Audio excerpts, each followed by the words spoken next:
نحمده ونصلي على رسوله الكريم اما بعد فاعوذ بالله من الشیطان الرجیم بسم اللہ الرحمن الرحیم۔ نماز کی مسنون قرات، یعنی سورۃ الفاتحہ کے بعد نماز میں قرات کرنا بھی ضروری ہے۔ تو آپ صلی اللہ علیہ وسلم کا طریقہ اس معاملے میں کیا تھا؟ آپ کیا پڑھا کرتے تھے؟ منفرد نمازی، منفرد سے مراد اکیلا، تنہا، جہاں سے اور جتنا چاہے قرآن مجید پڑھ سکتا ہے، کوئی ممانعت نہیں۔ البتہ امام کو نماز پڑھاتے وقت مقتدیوں کے احوال اور کوائف کے پیش نظر ضرور اختصار سے کام لینا چاہیے، یعنی باجماعت نماز میں طویل قرات نہیں کرنی چاہیے، اس سے پیچھے نماز پڑھنے والوں کو تکلیف ہو سکتی ہے، کیونکہ سب کے حالات ایک جیسے نہیں ہوتے، سب کا سٹیمنا ایک جیسا نہیں۔ نماز میں اگرچہ ہم جہاں سے چاہیں قرآن پڑھ سکتے ہیں، لیکن یہاں ہم نبی صلی اللہ علیہ وسلم کی قرات کا ذکر کرتے ہیں کہ آپ کون کون سی سورت کس کس نماز میں پڑھتے تھے۔ سورت اخلاص کی اہمیت۔ ایک انصاری مسجد قباء میں امامت کراتے تھے۔ ان کا معمول تھا کہ سورت فاتحہ کے بعد کوئی دوسری سورت پڑھنے سے پہلے قل هو اللہ احد یعنی سورت اخلاص تلاوت فرماتے۔ ہر قرات کا آغاز قل هو اللہ احد سے، اور ہر رکعت میں اسی طرح کرتے۔ مقتدیوں نے امام سے کہا کہ آپ پہلے قل هو اللہ احد کی تلاوت کرتے ہیں، پھر بعد میں دوسری سورت ملاتے ہیں، کیا ایک سورت تلاوت کے لیے کافی نہیں؟ یعنی صرف قل هو اللہ پڑھنا کافی نہیں، یا صرف کوئی دوسری سورت پڑھنا کافی نہیں؟ اگر قل هو اللہ احد کی تلاوت کافی نہیں تو اس کو چھوڑ دیں اور دوسری سورت کی تلاوت کیا کریں۔ امام نے جواب دیا، میں قل هو اللہ احد کی تلاوت نہیں چھوڑ سکتا۔ انہوں نے رسول اللہ صلی اللہ علیہ وسلم کی خدمت میں مسئلہ پیش کیا تو نبی صلی اللہ علیہ وسلم نے امام سے کہا کہ تم مقتدیوں کی بات کیوں تسلیم نہیں کرتے؟ اس سورت کو ہر رکعت میں کیوں لازمی پڑھتے ہو؟ اس نے کہا، مجھے اس سورت کے ساتھ محبت ہے۔ نبی صلی اللہ علیہ وسلم نے فرمایا، اس سورت کے ساتھ تیری محبت تجھے جنت میں داخل کرے گی۔ اب یہاں ہم دیکھتے ہیں کہ ایک شخص ہر نماز کی ہر رکعت میں قل هو اللہ احد پڑھ رہا ہے۔ اگر ہم یہ کہیں کہ ہم بھی یہی کرتے ہیں تو پھر دیکھنا یہ پڑے گا کہ ہمارے اس کرنے اور اس کے کرنے میں فرق کیا ہے۔ ہم اگر صرف آسانی کے لیے کرتے ہیں تو بات فرق ہے، عمل مختلف ہو جائے گا، اور اگر اس صورت سے محبت کی وجہ سے کہ اس کے معنی میں توحید کا سبق ہے تو پھر بات بالکل اور ہو جائے گی۔ ہمارے ہاں عموماً لوگ سستی کے مارے کہ اور کون یاد کرے، یا پھر یہ کہ ذہن پہ توجہ نہ دینی پڑے، بوجھ نہ پڑے کہ اب سوچا جائے کہ اب سورت فاتحہ کے بعد کس چیز کا انتخاب کیا جائے، یا یہ کہ نبی صلی اللہ علیہ وسلم کس وقت میں کیا پڑھا کرتے تھے، اس کو یاد کرنے اور یاد کر کے یاد رکھنے اور موقع محل کے مطابق پڑھنے کا اہتمام، یہ سب چیزیں انسان کے لیے تکلیف کا سبب ہو سکتی۔ اب اگر کوئی یہ کہے کہ یہ تکلیف میں نہیں اٹھا سکتا، بس میرے لیے نماز میں قل هو اللہ ہی کافی ہے، تو اس کا قل هو اللہ پڑھنا بالکل ایک اور معنی رکھتا ہے۔ تو قل هو اللہ پڑھی جا سکتی ہے، لیکن محض سستی کے مارے نہیں، اس کے معنی پہ غور کرتے ہوئے، اس سے محبت کرتے ہوئے، نہیں بھی تو محبت پیدا کی جا سکتی ہے۔ ایک ہی عمل کی تاثیر بدل جاتی ہے جب اس کے پیچھے انسان کی نیت فرق ہو جاتی ہے، انسان کے جذبات فرق ہوتے ہیں۔ ایک صحابی نبی صلی اللہ علیہ وسلم سے کہتے ہیں کہ میرا ایک پڑوسی رات کے قیام میں صرف قل هو اللہ احد تلاوت کرتا ہے، یعنی تہجد کے وقت صرف قل هو اللہ پڑھتا ہے، دوسری کوئی آیت تلاوت نہیں کرتا۔ آپ نے فرمایا، اس ذات کی قسم جس کے قبضے میں میری جان ہے، یہ سورت تہائی قرآن کے برابر ہے۔ یہ نہیں کہا کہ اس کا پڑھنا تہائی قرآن کا پڑھنا ہے، بعض لوگ اس کو اس معنی میں لے لیتے ہیں۔ معنی کیا ہے کہ اس میں جو مضمون پایا جاتا ہے وہ تہائی قرآن کے اندر پایا جاتا ہے، یعنی توحید۔ نماز جمعہ اور عیدین میں تلاوت۔ حضرت نعمان بن بشیر رضی اللہ عنہ روایت کرتے ہیں کہ رسول اللہ صلی اللہ علیہ وسلم دونوں عیدوں اور جمعہ کی نمازوں میں سبح اسم ربک الاعلی اور هل اتاک حدیث الغاشیہ پڑھتے تھے۔ نعمان بن بشیر نے کہا جب عید اور جمعہ ایک دن میں جمع ہوتے تو پھر بھی نبی صلی اللہ علیہ وسلم یہ دونوں صورتیں دونوں نمازوں میں پڑھتے. یعنی اتنی زیادہ اس چیز کی تاکید ملتی ہے، اور آپ صلی اللہ علیہ وسلم کا تواتر کے ساتھ ایک عمل ملتا ہے کہ آپ باقی صورتوں پر ان صورتوں کو ترجیح دیتے جب بڑے کراؤڈ ہوتے یا جمعہ اور عید کی نماز ہوتی. عبید اللہ بن ابی رافع سے روایت ہے کہ مروان نے حضرت ابو ہریرہ رضی اللہ عنہ کو مدینے کا گورنر مقرر کیا اور خود مکہ چلے گئے. وہاں حضرت ابو ہریرہ رضی اللہ عنہ نے جمعہ کی نماز پڑھائی اور اس میں سورۃ جمعہ اور منافقون پڑھی اور کہا کہ ان صورتوں کو جمعہ میں پڑھتے ہوئے میں نے رسول اللہ صلی اللہ علیہ وسلم کو سنا تھا. تو اس سے کیا پتہ چلتا ہے کہ ان صورتوں کے علاوہ بھی صورتیں پڑھی جا سکتی ہیں، جیسا کہ اس دوسری روایت سے پتہ چلتا ہے. اور وہ کیا ہیں؟ مثلا سورۃ جمعہ اور سورۃ منافقون. رسول اللہ صلی اللہ علیہ وسلم عید قربان اور عید الفطر میں قاف والقرآن المجید اور اقتربت الساعہ پڑھتے تھے. یعنی ان دو صورتوں کے پڑھنے کے بارے میں بھی روایت موجود ہے. تو اب جمعہ اور عیدین جس میں کثرت سے لوگ یا زیادہ لوگ شریک ہوتے ہیں، دور دور سے بھی لوگ آتے ہیں، ان میں جو صورتیں پڑھی جا رہی ہیں اگر آپ غور کریں تو مضمون کیا ہے؟ آخرت. بار بار آخرت کی یاد دہانی کیوں کرائی جاتی؟ حالانکہ جمعہ بھی ایک اجتماعی دن ہے، ایک خوشی کا ہی دن ہے مسلمانوں کے لیے، ایک خاص عبادت کا دن ہے. اسی طرح عیدوں کا موقع خوشی کا موقع ہے. عین خوشی کے موقع پر بھی کیا تعلیم دی جا رہی؟ اقتربت الساعہ، هل اتاک حدیث الغاشیہ. کہ ایسے مواقع پر بھی، عید کے دن بھی نہیں بھول سکتے آخرت کو، کیونکہ موت تو جوتی کے تسمے سے بھی زیادہ انسان کے قریب ہے. سب سے بڑا ہمارا دھوکہ ہی یہی ہے کہ ہم اس کو دور سمجھتے ہیں جو سب سے قریب ہے، اس کو حقیقت نہیں سمجھتے جو یقینی ہے.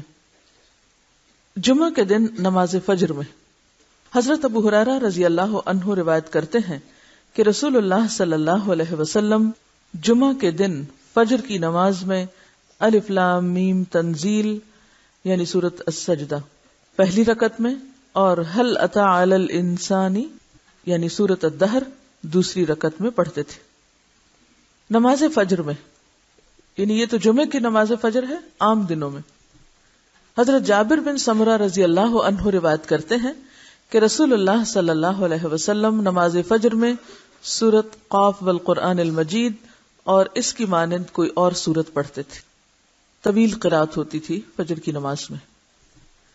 رسول اللہ صلی اللہ علیہ وسلم نے ہمیں مکہ فتح ہونے کے بعد فجر کی نماز پڑھائی، پس سورہ مومنون یعنی قد افلح المؤمنون شروع کی، یہاں تک کہ موسیٰ اور ہارون علیہم السلام یا عیسیٰ علیہ السلام کا ذکر آیا تو نبی صلی اللہ علیہ وسلم کو کھانسی آ گئی اور آپ رکوع میں چلے گئے.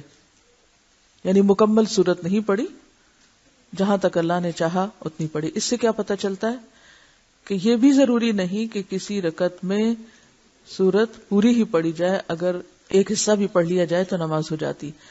حضرت عمرو بن حریث رضی اللہ عنہ روایت کرتے ہیں کہ انہوں نے رسول اللہ صلی اللہ علیہ وسلم کو نماز فجر میں واللیل اذا عسعس یعنی سورۃ تکویر پڑھتے ہوئے سنا. حضرت عقبہ بن عامر رضی اللہ عنہ روایت کرتے ہیں کہ میں سفر میں رسول اللہ صلی اللہ علیہ وسلم کی اونٹنی کی مہار پکڑے ہوئے چل رہا تھا. آپ سفر میں نماز صبح کے لیے اترے تو آپ نے صبح کی نماز میں قل اعوذ برب الفلق اور قل اعوذ برب الناس پڑھی. اس سے کیا پتہ چلتا ہے؟ سفر کی حالت ایکسپشنل حالت ہوتی ہے اور گھر میں قیام کی حالت مختلف حالت ہوتی ہے. تو سفر میں جہاں نماز قصر ہے وہاں تلاوت میں بھی قصر ہے. قصر کا کیا معنی ہوتا ہے؟ چھوٹا کرنا.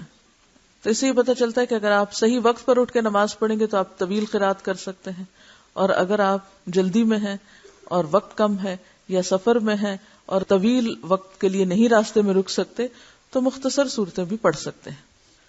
حضرت معاذ بن عبداللہ کہتے ہیں کہ نبی صلی اللہ علیہ وسلم نے نماز فجر میں دونوں رکعتوں میں اذا زلزلت تلاوت فرمائی. اس سے کیا پتہ چلتا ہے؟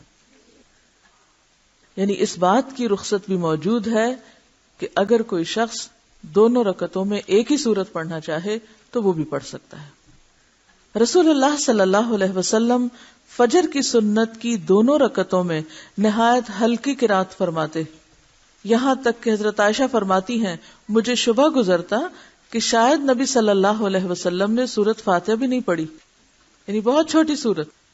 وہ کون سی صورتیں تھیں؟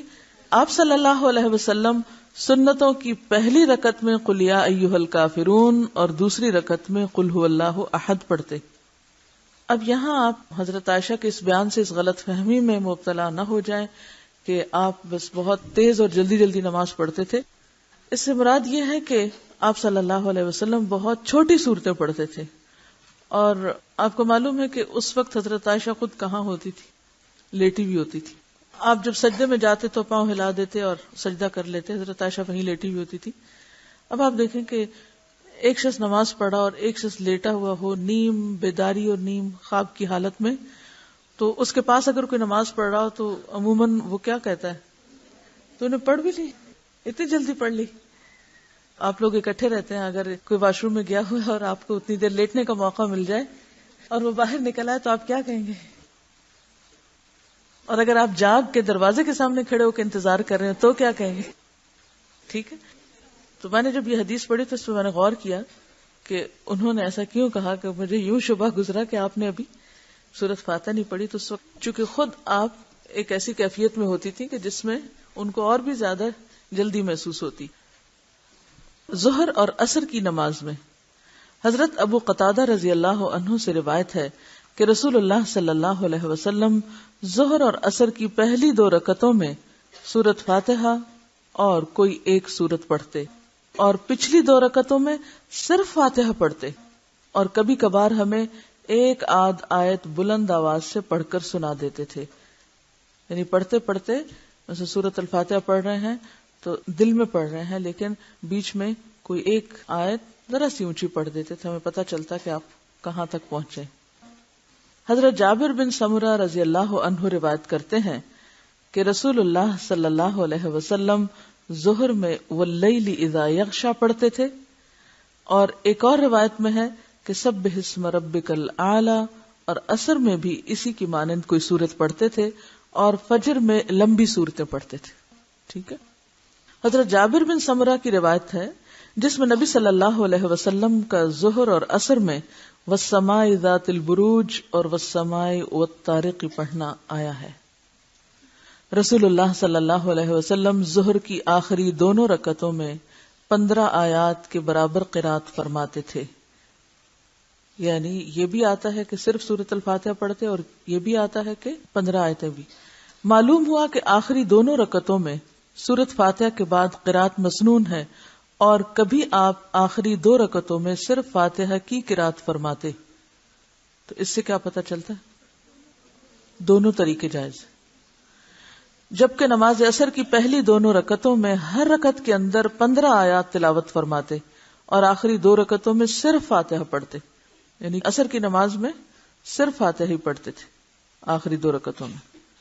حضرت ابو معمر رحمہ اللہ علیہ نے خباب رضی اللہ عنہ سے کہا، کیا رسول اللہ صلی اللہ علیہ وسلم ظہر اور عصر میں قرات کرتے تھے؟ خباب رضی اللہ عنہ نے کہا، ہاں۔ پوچھا گیا کہ آپ کو کیسے معلوم ہوا؟ خباب فرمانے لگے کہ آپ کی داڑھی کی جنبش سے، یعنی کہ جب منہ ہلتا تھا تو پتہ چلتا تھا۔ معلوم ہوا کہ ظہر اور عصر کی نمازوں میں آپ سری یعنی دل میں قرات کرتے تھے، بلند آواز سے نہیں۔ کبھی آپ کی قرات طویل ہوتی، یعنی ظہر عصر میں بھی کبھی طویل بھی ہو جاتی۔ ایک دفعہ ظہر کی جماعت کی اقامت ہوئی تو ایک شخص اپنے گھر سے بقیع قبرستان کی جانب قضاء حاجت کے لیے گیا، وہاں سے فارغ ہو کر گھر پہنچا، وضو کیا، پھر مسجد آیا تو معلوم ہوا کہ ابھی تک نبی صلی اللہ علیہ وسلم پہلی رکعت میں ہیں، یعنی کبھی کبھار اتنا طویل قیام بھی ہوا ہے۔ صحابہ کرام رضی اللہ عنہم فرماتے ہیں کہ آپ پہلی رکعت کو اتنا لمبا اس لیے فرماتے کہ نمازی پہلی رکعت ہی میں شریک ہو سکیں۔ ٹھیک ہے۔ اور عام طور پر آپ کی نماز میں پہلی رکعت دوسری کی نسبت لمبی ہوتی تھی۔ نماز مغرب میں حضرت جبیر بن مطعم رضی اللہ عنہ روایت کرتے ہیں کہ میں نے رسول اللہ صلی اللہ علیہ وسلم کو نماز مغرب میں سورۃ طور پڑھتے ہوئے سنا۔ ام الفضل کی بیٹی حارثہ رضی اللہ عنہا کہتی ہیں کہ میں نے رسول اللہ صلی اللہ علیہ وسلم کو نماز مغرب میں سورۃ والمرسلات عرفا پڑھتے ہوئے سنا۔ حضرت عائشہ رضی اللہ عنہا کہتی ہیں کہ رسول اللہ صلی اللہ علیہ وسلم نے نماز مغرب سورۃ اعراف کے ساتھ پڑھی اور اس سورت کو دونوں رکعتوں میں متفرق پڑھا، یعنی آدھا آدھا کر کے، ایک حصہ ایک میں دوسرا حصہ دوسرے میں۔ یعنی اس سے کیا پتہ چلتا ہے کہ نماز مغرب میں بھی بہت چھوٹی قرات نہیں ہوتی تھی۔ ایک طرف سورۃ طور ہے، المرسلات عرفا ہے، اور پھر سورۃ اعراف کے بارے میں بھی ملتا ہے۔ تو عموماً ہم سمجھتے ہیں کہ مغرب کا وقت کم ہے، لہٰذا قل ہو اللہ پہ ہی گزارا کر لو۔ نماز عشاء میں حضرت براء بن عازب رضی اللہ عنہ روایت کرتے ہیں کہ میں نے رسول اللہ صلی اللہ علیہ وسلم کو نماز عشاء میں والتین والزیتون پڑھتے ہوئے سنا، اور میں نے نبی صلی اللہ علیہ وسلم سے زیادہ خوش آواز کسی کو نہیں سنا، یعنی آپ کی آواز سب آوازوں میں خوبصورت تھی۔ حضرت معاذ بن جبل رضی اللہ عنہ نے عشاء کی نماز میں سورۃ بقرہ پڑھی۔ مقتدیوں میں سے ایک کھیتی باڑی کا کام کرنے والے نے سلام پھیر دیا، آدھے میں نماز چھوڑ دی۔ پھر اس نے رسول اللہ صلی اللہ علیہ وسلم کی خدمت میں حاضر ہو کر عرض کیا، اے اللہ کے رسول، ہم لوگ اونٹوں والے ہیں، دن بھر مشقت کرتے ہیں۔ معاذ نے عشاء میں سورۃ بقرہ شروع کر دی، مجھے دن کے تھکے ہوئے کو لمبی قرات سے ملال ہوا۔ ہادی عالم صلی اللہ علیہ وسلم نے معاذ رضی اللہ عنہ سے کہا، تو لوگوں کو نفرت دلاتا ہے اور فتنہ کھڑا کرتا ہے۔ آپ صلی اللہ علیہ وسلم نے 3 مرتبہ یہ بات دہرائی، یعنی سخت قسم کی ڈانٹ تھی۔ پھر فرمایا، جب تم جماعت کراؤ تو والشمس وضحاها اور واللیل اذا یغشا اور سبح اسم ربک الاعلی کی تلاوت کرو، اس لیے کہ تیرے پیچھے بوڑھے، کمزور اور ضرورت مند بھی نماز ادا کرتے ہیں، تو لوگوں کو مشقت میں نہ ڈالو، فتنے میں نہ ڈالو۔ اس حدیث سے عشاء کی نماز کی قرات بھی معلوم ہوئی، اور ساتھ ہی اس حدیث نے نماز کے اماموں کو بھی متنبہ کر دیا کہ وہ نماز پڑھاتے وقت مقتدیوں کا خاص طور پر خیال رکھیں اور خوب سمجھیں کہ نماز میں مقتدیوں کے حالات کے پیش نظر تخفیف کرنا، تخفیف کا کیا معنی؟ کم پڑھنا، رسول اللہ صلی اللہ علیہ وسلم کی سنت ہے۔ تو خلاصہ کیا ہوا؟ کوئی بتائے گا آپ میں سے؟ اس سارے باب کو پڑھ کر آپ نے کیا نتیجہ نکالا؟ اگر سارے کو 2 جملوں میں بیان کرے کوئی، آپ کی قرات 2 چیزوں پر مشتمل ہے۔ یہ قرات کی 2 صورتیں ہیں، ایک ہے انفرادی قرات اور دوسرے اجتماعی قرات۔ ایک تقسیم تو یہ ہو گئی۔ پھر اجتماعی قرات میں بھی کیا چیز ہمیں ملتی ہے؟ لمبی اور چھوٹی دونوں۔ کب لمبی اور کب چھوٹی؟ سفر اور حضر کا فرق بھی ہے۔ اس سے نتیجہ کیا نکلا؟ نتیجہ نکالیے، ڈیڈیوس کیجئے، استنباط کیجئے، غور و فکر کیجئے اور حکمتوں کو سمجھیے، آپ کے طریقے کو سمجھیے۔ آپ کا طریقہ مبنی تھا کس پر؟ آپ لوگ خدا کے لیے، سب کے لیے میں بات کریں، جب بات کی جا رہی ہو تو خول سے نکل کے، کانوں کے پردے ہٹا کے، جو بات کہی جائے، جو سوال کیا جائے، اس پہ توجہ کیا کیجیے۔ دیکھیے، تبلیغ کے راستے میں سب سے بڑی مشکل، سب سے بڑا بیریئر، سب سے بڑی رکاوٹ دوسروں کے نقطہ نظر کو، دوسروں کی بات کو نہ سمجھنا ہے، دوسروں کے حالات کو نہ سمجھنا ہے۔ اور اس کا نتیجہ کیا نکلتا ہے؟ جب ہم نے سنا ہی نہیں دوسرے کو کہ وہ کیا پوچھ رہا ہے، وہ کیا کہہ رہا ہے، تو ہم پھر کیا بولیں گے؟ کبھی ہم نے سوچا کہ ہماری دین کے راستے میں کی جانے والی کوششیں ناکام کیوں ہیں؟ ہم سارا بلیم عوام پہ، معاشرے پہ، لوگوں پہ ڈالتے ہیں۔ لوگوں کا قصور ہے، لوگ بڑے بہک گئے، میڈیا بڑا خراب ہے، ماحول بڑا خراب ہے، اس لیے لوگ جو ہیں وہ کوئی بات سننے کو تیار نہیں۔ کبھی ہم نے اپنے اندر کی غلطیوں کو بھی دیکھا؟ ہم میں کہاں خرابی؟ کبھی سوچا ہم نے؟ ہم نہیں سوچتے۔ سب سے بڑی خرابی یہ کہ ہمیں نہ بات سننے کا ڈھنگ آتا ہے، ہمیں سننے کا سلیقہ نہیں ہے، سننے کا ڈھنگ نہیں، سن کے سمجھتے ہی نہیں اور سمجھ کے نہیں بولتے۔ ہمیں پتہ ہی نہیں ہوتا کہ دوسرا پوچھ کیا رہا ہے، دوسرا کس ذہنی کیفیت میں ہے، دوسرا کس حالت میں ہے۔ اور یہاں سے کیا ہو جاتی ہے مشکل ادعو الی سبیل ربک بالحکمت والموعظۃ الحسنۃ، اس کے سراسر خلاف ہم عمل کر رہے ہوتے ہیں. حکمت نام کی شے نہیں ہوتی پاس، اور الٹا دین کا کام خراب کرتے ہیں. تو ہمیں اپنی بہت ساری اصلاح کی ضرورت ہے، اور پہلی اصلاح یہ کہ ہم توجہ سے سننے والے بنیں کہ کسی نے کہا کیا ہے. بہت سے لوگ صرف اس لیے فیل ہوتے ہیں امتحان میں کہ وہ سوال سمجھے بغیر جواب لکھتے ہیں. سوال سمجھے بغیر جواب لکھنا فیل ہونے کا ذریعہ. اگر دنیا کے امتحان میں آپ فیل ہو رہے ہیں تو کیا تبلیغ کے میدان میں فیل نہیں ہوں گے؟ انسانی تعلقات کے معاملے میں فیل نہیں ہوں گے؟ آ رہی سمجھ آپ کو میری بات؟ لو کننا نسمع او نعقل، ہم اپنی ذات میں اتنا مگن ہوتے ہیں، اپنے خیالوں میں اتنے گم ہوتے ہیں، نہ نماز میں ہم توجہ کرتے ہیں، نہ کلاس میں، نہ کسی انسان کے پاس بیٹھ کے، صرف اپنی ہی ذات ہے. اور اس خوش فہمی کا شکار ہوتے ہیں کہ ہم سب جانتے ہیں. تو سوال کیا ہے؟ میرا سوال کیا ہے کہ آپ صلی اللہ علیہ وسلم کی مختلف نمازوں میں جو قرات کا طریقہ ہے اس کو آپ نے پڑھ لیا. اب آپ چاہتے ہیں اس پر عمل کریں. عام طور پر لوگ کیا کرتے ہیں، ایک چیز لے لیتے ہیں، اس کو اتنا ناپ لیتے ہیں، اس وقت یہ پڑھنا ہے. میں نے حدیث پڑھی تھی کہ آپ نے فجر کی نماز میں سورۃ قاف پڑھی تھی. اب چاہے سورج نکل آئے، میں نے سورۃ قاف پڑھ کے چھوڑنی ہے.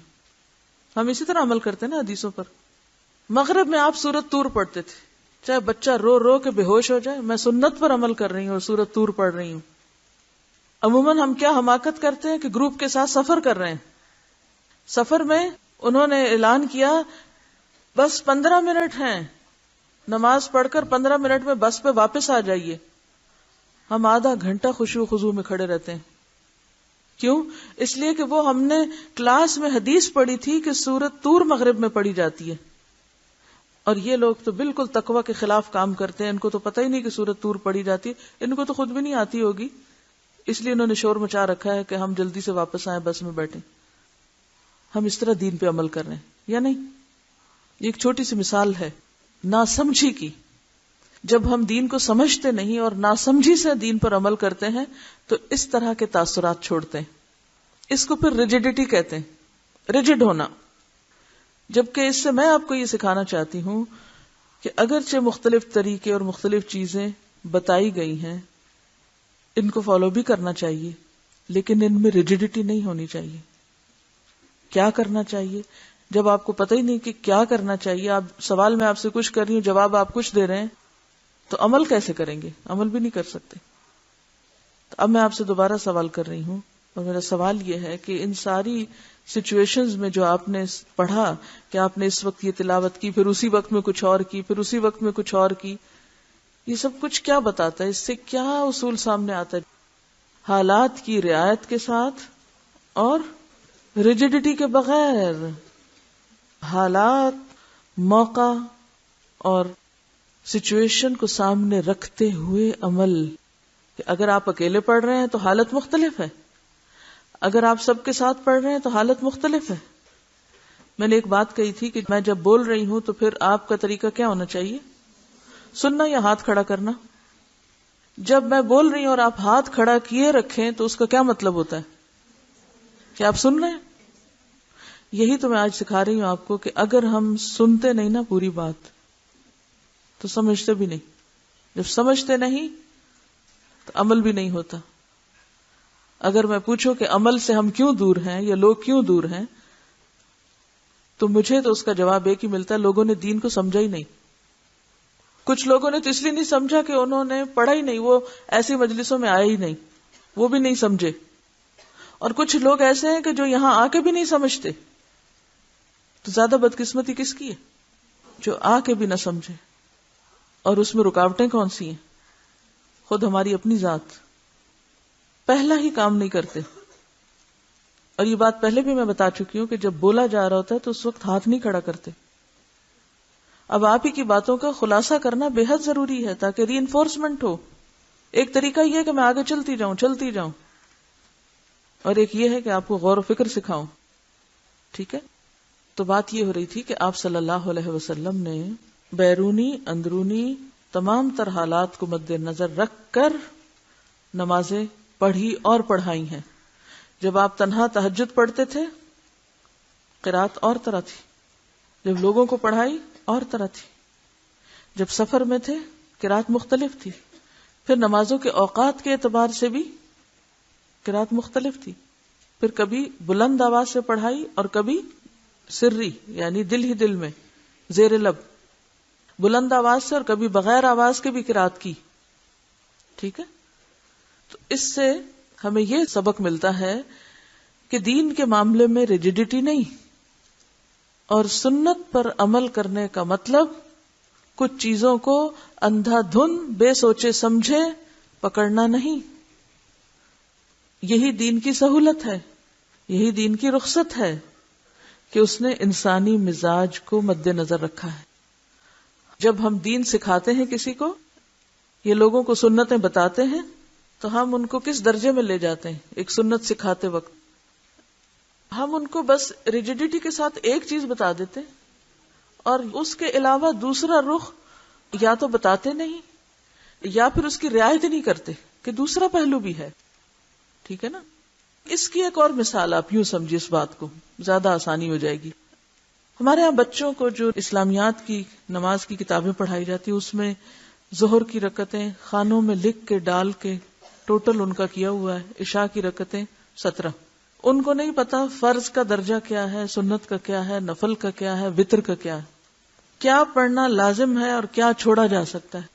بوڑھے ہو جاتے لوگ، ان کو یہ نہیں پتا چلتا سفر میں کتنی نماز پڑھنی ہے، قصر کا مطلب کیا ہے، کون سی پڑھنی ہے اور کون سی نہیں پڑھنی. پلٹ پلٹ کے ایک ہی طرح کے سوال کیے چلے جاتے ہیں. یہ ساری کنفیوژن کیوں ہے؟ کیونکہ بتانے والوں نے چیزوں کو واضح کر کے نہیں بتایا. دین کا علم تو دے دیا، فہم اور فقہ نہیں دی. علم دے دیا، نالج دے دیا، اس سے اخذ کرنے کا طریقہ، اس کو اپلائی کس طرح کرنا ہے. یعنی وہ جو امام شافعی کے بارے میں آتا ہے نا کہ 1 سال تو امام مالک سے علم لیا اور اگلا سال ادب لیا. وہاں ادب کا کیا معنی ہے آپ کا کہ وہ یوں بس سر جھکا کے بیٹھ جاتے تھے چپ ہو کے؟ یہ ادب ہے. آپ اس جملے کا کیا معنی سمجھتے ہیں کہ دوسرے سال انہوں نے ادب سیکھا، اپلائی کرنے کا طریقہ، اس پر عمل کا طریقہ کہ اس پر عمل کیسے ہوگا، اور اسی عمل کا ایک حصہ ہے پھر آگے سکھانا بھی. ٹھیک ہے نا؟ تو ایک ہوتا ہے کسی چیز کے بارے میں جان لینا. جیسے ایک شخص MBBS کرتا ہے تو اس نے کیا کیا؟ علم حاصل کر لیا. جب ہاؤس جاب کرتا ہے تو وہ کیا کرتا ہے؟ اپنے نظریے کو، اپنے تھیری کو کس میں ڈھالتا ہے؟ پریکٹس کرتا ہے، عمل میں ڈھالتا ہے کہ ہاں یہ دوا پڑھ تو لیا، اب کس مریض کو کس وقت میں کس بیماری میں کتنی دینی. یعنی اگر کوئی شخص محض جسم کے بارے میں سب کچھ جان لے، ساری اناٹمی پڑھ لے، دوائیوں کے نام جان لے، تو کیا وہ اس قابل ہو سکتا ہے کہ وہ خود سے ہی فیصلہ کر لے کہ ہاں کس مریض کو مجھے کتنی دوائی کتنی ڈوز دینی چاہیے؟ نہیں. یہ کہاں سے سیکھتا ہے؟ وہ پریکٹس میں سیکھتا ہے. بڑے استادوں کے ساتھ رہ کے، بڑے ڈاکٹرز کے ساتھ کام کر کے سیکھتا ہے کہ انہوں نے کس موقع پر کس مریض کو کیا دیا، کتنا دیا، کیوں دیا اور کیا نہیں دیا، اور پھر اس کی وجہ بھی پوچھتے ہیں کہ بھی یہ کام ایسا کیوں کیا گیا. ہمارے ہاں مشکل یہ ہے کہ ہم یا تو علم لے لیتے ہیں کتابوں سے یا کچھ لوگوں سے، بس پڑھ لیتے ہیں، کتاب اٹھائی پڑھ لیا ہم نے، اچھا یہ کیا، اور پھر اس کے بعد عمل کیسے کرتے ہیں؟ اس وقت یہ کرنا، سویرے یہ کرنا، شام یہ کرنا، اس وقت یہ، بس خانے بانٹے بند، ریجیڈیٹی، خلاص، آگے پیچھے نہیں ہو سکتے. اس سے کیا ہوتا ہے؟ دین ہوتا ہے نا مشکل. اگر آپ صرف کسی کو سکھا دیں کہ آپ صلی اللہ علیہ وسلم فجر کی نماز میں سورۃ قاف پڑھتے تھے، اب اس مسکین کو سورۃ قاف نہیں آتی، تب آپ کہیں کہ نہیں آپ تو جب تک سورۃ قاف نہیں پڑھیں گے تو آپ صحیح سنت کی پیروی نہیں کر رہے. تو یہ بات نہیں. تو ان معاملات میں ہمیں جب تک علم کی وسعت نہیں ہوگی اور جب تک پھر علم کو عمل میں ڈھالنے کی حکمت نہیں آتی ہوگی اور جب تک اس کو پھر جذب کرنے کی صلاحیت نہیں ہوگی، تو یہ پروسیس جو ہے محض سیکھنے سکھانے کا فائدہ مند نہیں. نبی صلی اللہ علیہ وسلم نے 23 سال میں جو دین سکھایا وہ کس طرح سکھایا تھا؟ آپ کئی دن سے یہی بات پڑھ رہے ہیں کہ ایون صحابہ کرام نے احادیث کیسے نریٹ کی؟ جی ہاں، حالات کے مطابق. تو ہمیں بھی ٹھیک ہے، اس وقت ہم جو کچھ کر رہے ہیں وہ صرف انفارمیشن لے رہے ہیں، پھر حالات کے مطابق کس وقت میں مجھے کیا کرنا ہے. جس کو یہ سلیقہ نہیں آتا نا، وہ دین کو بدنام کرنے کا سبب بنتا ہے. اس لیے اس سلیقے کو ساتھ ساتھ سیکھنے کی ضرورت ہے. مختلف آیات کا جواب. ہمارے ہاں یہ رواج ہے کہ امام جب بعض مخصوص آیات کی تلاوت کرتا ہے تو وہ اور بعض مقتدی نماز میں بآواز بلند ان کا جواب دیتے ہیں. یہ درست نہیں، کیونکہ اس بارے میں کوئی صحیح صریح روایت نہیں ہے. بعض مسجدوں میں آپ نے دیکھا ہوگا کہ وہ جواب میں سب مل کر ایک نعرے کی صورت میں آیت کا جواب دے رہے ہوتے ہیں. ہاں، بعض آیات کی تلاوت کے بعد امام یا منفرد قاری اپنے طور پر ان کا جواب دے تو جائز ہے. چنانچہ حضرت حذیفہ رضی اللہ عنہ رسول اللہ صلی اللہ علیہ وسلم کی نماز تہجد کی کیفیت بیان کرتے ہیں کہ جب آپ تسبیح والی آیت پڑھتے تو تسبیح کرتے، جب سوال والی آیت تلاوت کرتے تو سوال کرتے، اور جب تعوذ والی آیت پڑھتے تو اللہ کی پناہ پکڑتے. رسول اللہ صلی اللہ علیہ وسلم کا معمول تھا جب آپ نماز وغیرہ میں الیس ذالک بقادر علی ان یحیی الموتى تلاوت فرماتے تو سبحانک فبلا کہتے، اور جب سبح اسم ربک الاعلی کہتے تو سبحان ربی الاعلی کہتے. حضرت ابن عباس جب سبح اسم ربک الاعلی پڑھتے تو سبحان ربی الاعلی کہتے. سورۃ غاشیہ کے اختتام پر اللہم حاسبنی حسابا یسیرا کہنے کی کوئی دلیل نہیں. کسی حدیث میں ادنا سا اشارہ بھی نہیں کہ نبی صلی اللہ علیہ وسلم نے ان کلمات کو سورۃ غاشیہ کے اختتام پر کہا ہو. حضرت عثمان بن ابی العاص رضی اللہ عنہ نے رسول اللہ صلی اللہ علیہ وسلم سے دریافت کیا کہ اے اللہ کے رسول، شیطان میری نماز اور میری قرات کے درمیان حائل ہو جاتا ہے اور قرات میں التباس پیدا کرتا ہے. التباس کیا؟ یعنی چیزوں کو ملا جلا دیتا ہے، قرات میں کنفیوژن ہو جاتی.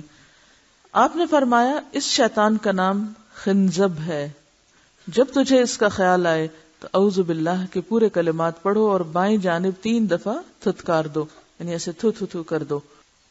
اب اگر کسی کو یہ مسئلہ بتائیں تو وہ کیا کہیں گے کہ تمہاری تو نماز باطل ہو گئی، کیونکہ ہم نے نماز کو بھی ایک ریجیڈیٹی کے ساتھ بس ایک خاص فکس پیٹرن پر لے لیا ہے، اور اس میں نبی صلی اللہ علیہ وسلم کی سنت سے یا آپ کی تعلیم سے جو اس نماز میں بہتری پیدا کرنے یا زیادہ خشوع لانے یا اس کی اصلاح کرنے کے جو طریقے آپ ہی نے سکھائے ہیں، ان کو جب استعمال نہیں کرتے تو پھر ہم کہتے ہیں کیا کریں، وہ اتنا زیادہ شیطان وسوسہ ڈالتا ہے، پھر نماز میں کچھ سمجھ ہی نہیں آتی کیا پڑھا ہے.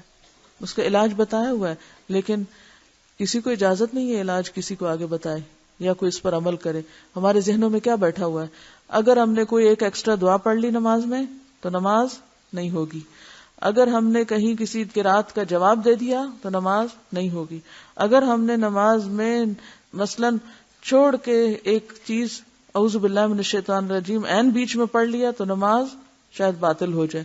نہیں، نماز جب چرائی جا رہی ہوتی ہے، یعنی شیطان آ کے چوری کرتا ہے نا، اپنا حصہ لگا کے لے جاتا ہے اور آپ کو بھلوا دیتا ہے آپ نے پڑھا کیا.